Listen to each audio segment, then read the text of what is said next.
नमस्कार दोस्तों, संस्कार children senior secondary school Barmer के यूट्यूब चैनल में आपका स्वागत है। दोस्तों, हम बात कर रहे हैं आज अपने नए प्रकरण कारक की। नया प्रकरण शुरू करें अपना, जिसका नाम है कारक। तो कारक प्रकरण की हम बात कर रहे हैं, तो क्या उसकी परिभाषा है, कितने उसके भेद है और क्या उनके उदाहरण हैं। तो जानिए इसकी परिभाषा और भेद। तो विद्यार्थियों, इसकी दो परिभाषा हमने इस तरीके से दी है।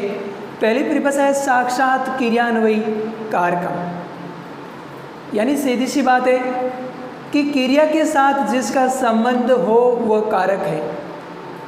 साक्षात क्रियान्वयी कारक, सीधा क्रिया के साथ जिसका संबंध हो, साक्षात यानी वास्तविक क्रिया के साथ जिसका संबंध हो वह कारक है। और दूसरी परिभाषा कुछ इस तरीके से है, क्रियाजनकत्वम कारकम, अथवा तीसरी परिभाषा कह सकते हैं क्रियाम करोति निवर्तयति इति कारकम। क्रियाजनकत्वम कारकम, जनक का मतलब होता है पिता, यानी पैदा करने वाला। तो जो क्रिया को करता है वो कारक है, यानी क्रिया को करने वाला कारक है। और या क्रियाम करोति निवर्तयति इति कारकम, या जो क्रिया को संपूर्ण रूप से पूर्ण करता है वह कारक है।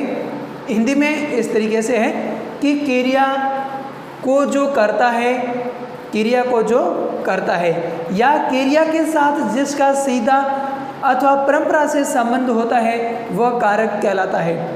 तो विद्यार्थियों, संस्कृत में कारक उसे ही कहते हैं जिसका क्रिया से संबंध होना चाहिए, भले ही सीधा हो या परंपरागत क्रिया से संबंध है तो ही वह कारक है, अन्यथा वो कारक नहीं कहलाएगा। अब कारक के भेदों की बात करते हैं। तो देखिए भेद, कारकाणि षड् भवन्ति, यानी कारक के 6 भेद होते हैं या कारक 6 होते हैं। हिंदी में अगर आपने पढ़े हैं तो हिंदी में कारक 8 होते हैं, लेकिन संस्कृत में 6 होते हैं। और वे कौन कौन से हैं?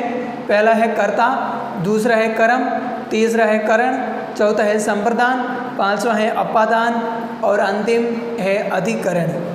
इसके लिए एक श्लोक भी दिया हुआ है, जैसे कर्ता कर्म च करणम च संप्रदानम तथैव च अपादानाधिकरणम मिथ्याहु कारकाणि षट्, यानी कर्ता कर्म करण संप्रदान और वैसे ही अपादान और अधिकरण, ये 6 कारक होते हैं। अब इससे आगे हम बात करेंगे कारकों में प्रयुक्त होने वाले चिन्ह और उनके उदाहरण। तो विद्यार्थियों, देखिए कौन कौन से कारक हैं, उनके क्या चिन्ह हैं और उन कारक के साथ में किस विभक्ति का प्रयोग किया जाता है, यानी कारकों में प्रयुक्त होने वाली विभक्ति और उनके चिन्ह जानिए और उनका एक उदाहरण भी जानिए। यानी एक ऐसा वाक्य लिखा है कि जिसमें प्रत्येक कारक का उदाहरण आया हुआ है, तो जानिए वो क्या है। तो देखिए, कारकों में प्रयुक्त विभक्तियों तथा चिन्हों का विवरण। यह है कारक, इधर विभक्तियाँ और यह है इनके चिन्ह। तो जैसे पहला कारक है कर्ता कारक। कौन सा कारक विद्यार्थी? पहला कर्ता। कर्ता के साथ में विभक्ति जुड़ती है प्रथमा और जिसका चिन्ह है ने, यानी कर्ता ने। दूसरा है कर्म कारक, जिसके साथ में द्वितीय विभक्ति जुड़ती है और चिन्ह है को, यानी कर्म को। तीसरा कारक है करण, जिसके साथ में तृतीय विभक्ति जुड़ती है और चिन्ह है से या द्वारा या के साथ। अगला है संप्रदान। संप्रदान के साथ में चतुर्थी विभक्ति और चिन्ह है के लिए या को। अगला है अपादान कारक, विभक्ति है पंचमी और चिन्ह है से, पृथक यानी अलग होने के अर्थ में। और आगे जो मैंने लिखा है संबंध, और इसको कोष्टक में बंद किया है। तो दोस्तों, इसको कोष्टक में बंद इसलिए किया है कि संबंध को संस्कृत में कारक नहीं माना है। क्यों नहीं माना है? क्योंकि संबंध का कर्ता के साथ सिर्फ संबंध ही व्यक्त होता है, उस कर्ता का क्रिया से कोई मतलब नहीं होता है। यानी इसमें जो कर्ता होता है उसका क्रिया के साथ संबंध नहीं होता है, बल्कि गौण जो कर्ता है उनके साथ सिर्फ संबंध यानी रिश्ता ही प्रकट होता है। इसलिए इसको संस्कृत में कारक नहीं माना है, बल्कि मैंने इसको षष्ठी विभक्ति के लिए दिया है। तो षष्ठी विभक्ति के अर्थ में हिंदी में हिंदी में संबंध को कारक माना है, लेकिन षष्ठी विभक्ति में सिर्फ ये संबंधी होता है और संबंध में का, की, के या रा, री, रे ये चिन्ह है। अगला कारक है अपना छठा या अंतिम अधिकरण, और इसकी विभक्ति है विद्यार्थियों सप्तमी, और इसका चिन्ह है में या पर। और इसके बाद में संबोधन, जिसको हिंदी में कारक माना है परंतु संस्कृत में इसको कारक नहीं माना है। क्यों नहीं माना है? क्योंकि ये प्रथमा विभक्ति के अंतर्गत आ जाता है, यानी इसका भी सिर्फ ये संबोधन किसी को पुकारने के लिए प्रयुक्त किया जाता है, बल्कि इसका क्रिया के साथ कोई ताल्लुक नहीं होता है, इसलिए इसको संस्कृत में कारक नहीं माना है, जबकि हिंदी में इसको कारक माना गया है। और इसके लिए संबोधन, तो दोस्तों ध्यान रखना कि संबोधन है, संबोधन को प्रथमा विभक्ति के अंतर्गत गिना जाता है, और इसके चिन्ह हैं हे, अरे, ओ या भो, और ये जो दिया हुआ है ये इसके चिन्ह हैं। अब मैंने एक वाक्य लिखा है, इस वाक्य में प्रत्येक कारक का चिन्ह और विभक्ति आइए देखिए। जैसे उदाहरण है, हे मनुष्या नर देवस्य पुत्र जयदेव स्वहस्तेन कोशात निर्धनेभ्य ग्रामे धनम ददाति। तो ये जो कारक है, प्रत्येक कारक इसमें आए हैं, इसका अर्थ है कि हे मनुष्यों, नर देव का पुत्र जयदेव अपने हाथ से खजाने से गरीबों या निर्धनों के लिए गांव में धन या धन को देता है। अब जैसे ये जो पूरा वाक्य है, इसका कर्ता कौन है? तो इसका कर्ता है नर देव का पुत्र जयदेव, यानी ये इसमें कर्ता है। जयदेव कौन है? कर्ता है। और वो क्या करता है? देने की, यानी ददाती ये क्रिया है। ददाती क्या है? क्रिया।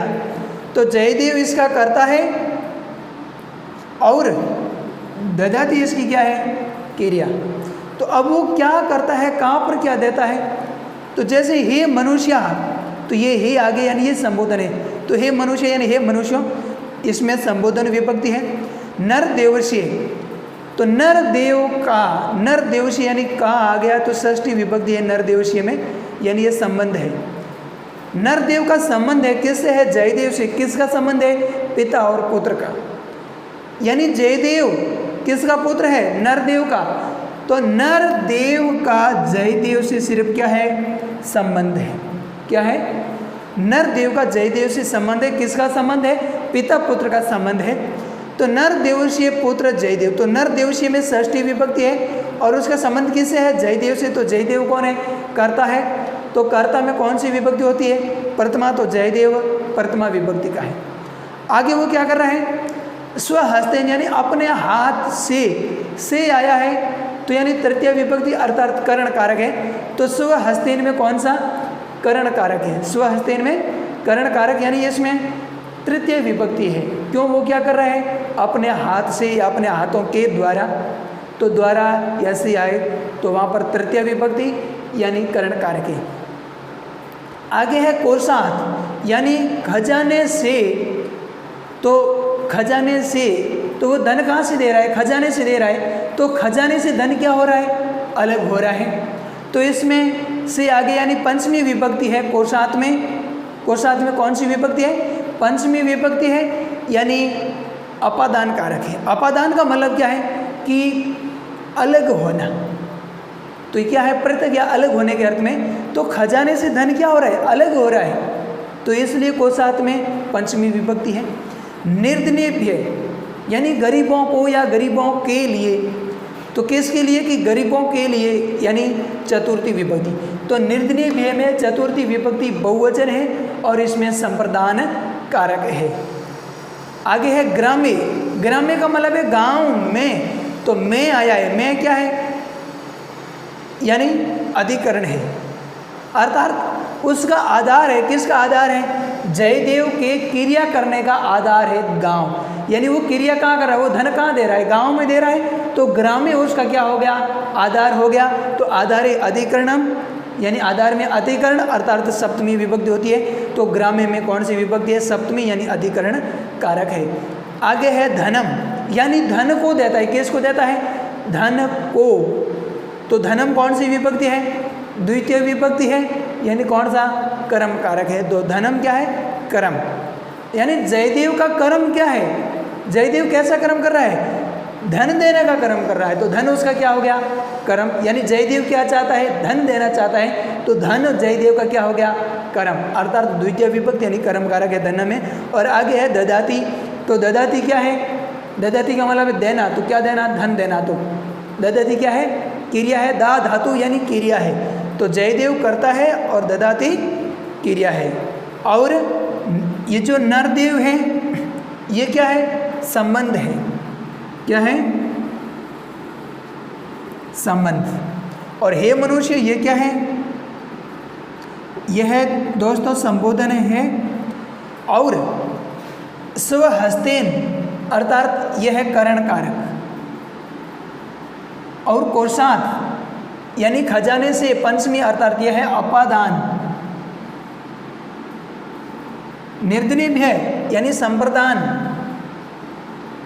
संप्रदान का मतलब होता है विद्यार्थियों किसी को दान देने की क्रिया, यानी देने की क्रिया के साथ अगर दान का भाव जुड़ा है, जब आप कोई क्रिया कर रहे हो, देने की क्रिया कर रहे हो, लेकिन ध्यान रखना कि देने की क्रिया में भी अगर भाव किसका होना चाहिए? दान का भाव। दान का भाव है तो ही चतुर्थी विभक्ति यानी संप्रदान कारक होगा, अन्यथा नहीं होगा। और ग्रामी यानी गांव में, तो ग्रामी क्या है?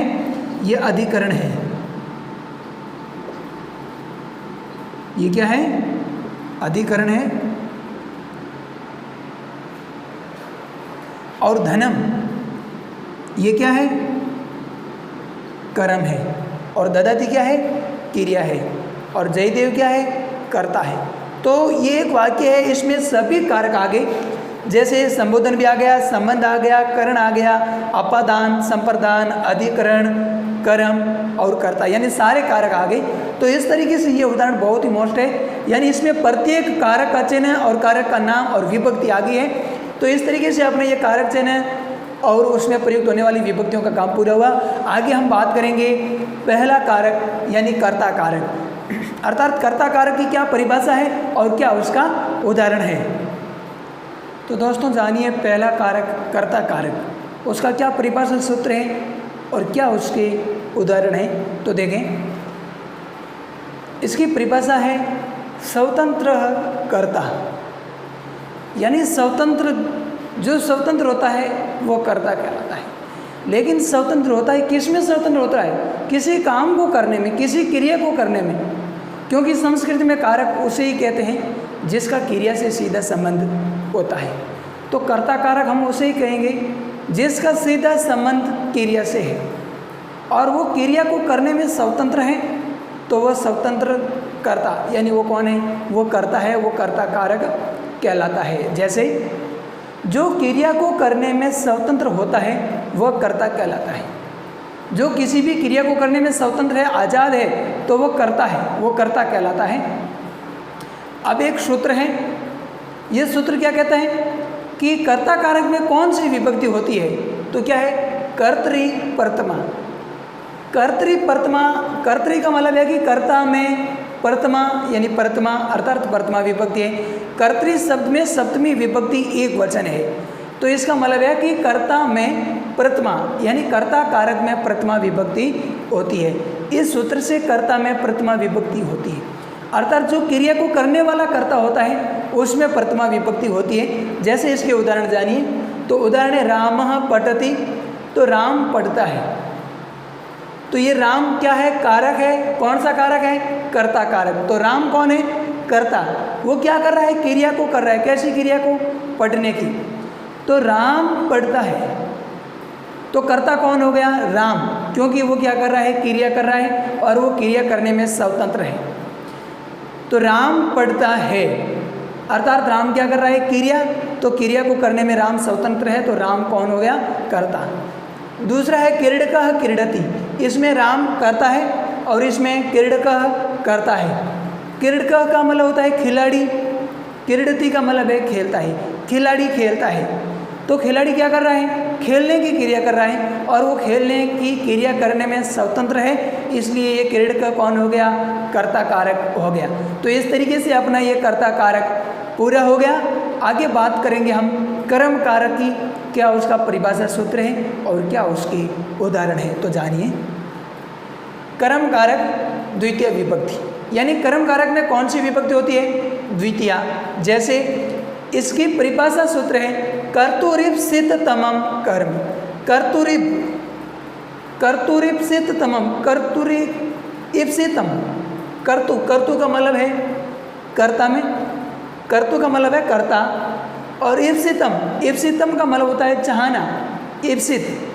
इप्सित का मतलब क्या है? चाहना। तो यानी कर्ता जिसको चाहता है वह कर्म है। परिभाषा क्या कह रही है? कर्तुरीप्सिततमं कर्म। कर्तु यानी कर्ता, इप्सितम अर्थात चाहना, कर्म यानी वो कर्म है। अर्थात कर्ता जिसको चाहता है वह कर्म है। यानी जो कर्ता, क्रिया करने वाला जो कर्ता वो स्वतंत्र होता है, तो वो क्रिया करने वाला कर्ता किसको चाहता है, यानी उसका अभिष्ट क्या है, उसकी प्रिय क्या है, उसका प्रिय पदार्थ क्या है, वह उसका क्या हो जाएगा?